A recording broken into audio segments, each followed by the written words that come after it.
Shalom Victorious People, apa kabar? Saya yakin dan percaya semua rancangan rencana Tuhan yang terindah itulah yang menjadi bagian buat semua Victorious People dimanapun berada.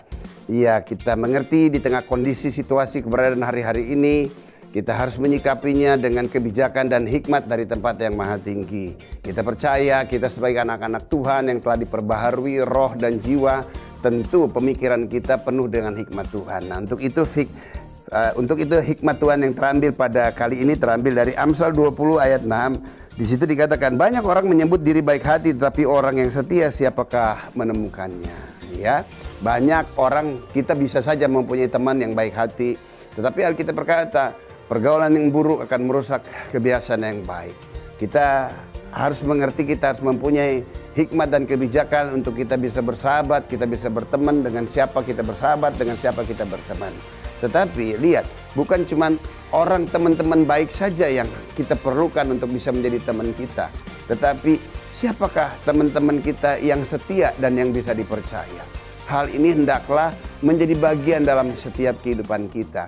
Kita sebagai Victorious People, anak-anak Tuhan, kita harus boleh menjadi pribadi yang bisa dipercaya, yang setia pada waktu kita bersahabat dengan orang-orang yang Tuhan dekatkan di dalam setiap kehidupan kita. Kenapa? Karena kita punya contoh dan teladan. Siapakah orang yang baik hati? Siapakah yang bisa dipercaya? Siapakah yang bisa setia terhadap kita? Kita nggak ada lagi lain. Kita punya satu pribadi. Dia begitu baik dan sangat amat luar biasa bagi setiap kita. Dia bisa dipercaya. Dia juga setia. Siapa dia? Dia ada lagi lain. Dia adalah pribadi Yesus Kristus Tuhan. Hanya Yesus Kristus Tuhanlah. Dia pribadi yang bisa menjadi sahabat yang baik dengan kita, yang bisa dipercaya, bahkan dia juga setia dengan kita. Nah, kalau kita mempunyai hubungan sedemikian dengan Tuhan, maka kita juga yakin dan percaya bahwa kita juga akan menjadi orang-orang yang mempunyai pribadi yang setia serta bisa dipercaya. Dan akibatnya apa? Kita juga bisa berbuat baik bagi banyak orang. Dan perbuatan baik kita didasari dengan hati yang tulus, hati yang murni. Kenapa? Karena kita membawa pribadi, kita membawa sebutan sebagai orang percaya. Kita membawa bahwa Yesus adalah Tuhan kita. Nah, kalau orang tahu bahwa Yesus adalah Tuhan kita, maka kita juga harus nantiasa berbuat baik kepada orang-orang yang ada di sekeliling kita. Dan pada waktu kita berbuat baik, kita tidak mempunyai motivasi yang lain. Tujuannya tidak ada lagi lain. Agar mereka juga bisa melihat dan merasakan betapa Tuhan yang kita sembah di dalam Yesus adalah Tuhan yang baik. Dan kita baik tidak tergantung apabila orang berbuat baik kepada kita, baru kita baik kepada orang yang lain.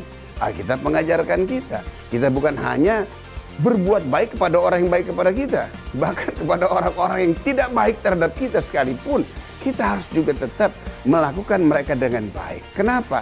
Karena kita mempunyai pengalaman secara pribadi. Tuhan menyelamatkan kita bukan pada waktu kita sudah menjadi baik, tetapi sebaliknya pada waktu sedang kita tidak baik. Tuhan dengan setianya, dia baik terhadap setiap kita. Dia menyelamatkan kita. Dan setelah dia menyelamatkan kita, lihat dia setia dengan kita. Kita setelah diselamatkan bukan berarti kita tidak lagi melakukan hal-hal yang salah. Kadangkala kita juga masih melakukan hal-hal yang salah. Tetapi lihat, apakah kebaikan Tuhan luntur dengan kesalahan kita? Kan tidak. Sekalipun kita salah, dia tetap baik kepada kita. Dia tetap setia terhadap kita. Dan dia tetap menyertai kita dimanapun kita berada. Maka hal ini hendaklah juga menjadi bagian di dalam setiap kehidupan kita. So, Victorious People, tetaplah melakukan perbuatan-perbuatan yang baik. Di mana Tuhan tempatkan saudara kepada semua orang. Kenapa? Karena kita telah menerima sesuatu yang baik dari Tuhan. Dan pada waktu kita melakukan sesuatu yang baik, kita juga harus setia. Terlebih lagi, kita harus menjadi orang yang bisa dipercaya. Dan saya yakin dan percaya, jika ada kesetiaan, jika bisa dipercaya, jika perbuatan baik kita, maka dimanapun Anda berada, Anda akan menjadi berkat. Dan jika Anda menjadi berkat, saya yakin dan percaya, pasti hidupmu diberkati Tuhan. Tuhan Yesus memberkati. Kita berdoa. Bapa di surga, di dalam nama Yesus, terima kasih. Berkati semua kami dengan hikmat-Mu. Berkati kami Tuhan dengan kebijakan-Mu. Sehingga kebaikan kami, kebaikan yang keluar dari hati yang tulus dan murni. Dan jadikanlah kami pribadi lepas pribadi yang setia dan yang bisa dipercaya. Sehingga apa yang telah Tuhan berkati dalam hidup kami boleh menjadi berkat bagi banyak orang. Terima kasih Bapa di surga, terpujilah namamu, di dalam nama Yesus kami berucap syukur. Haleluya, amin.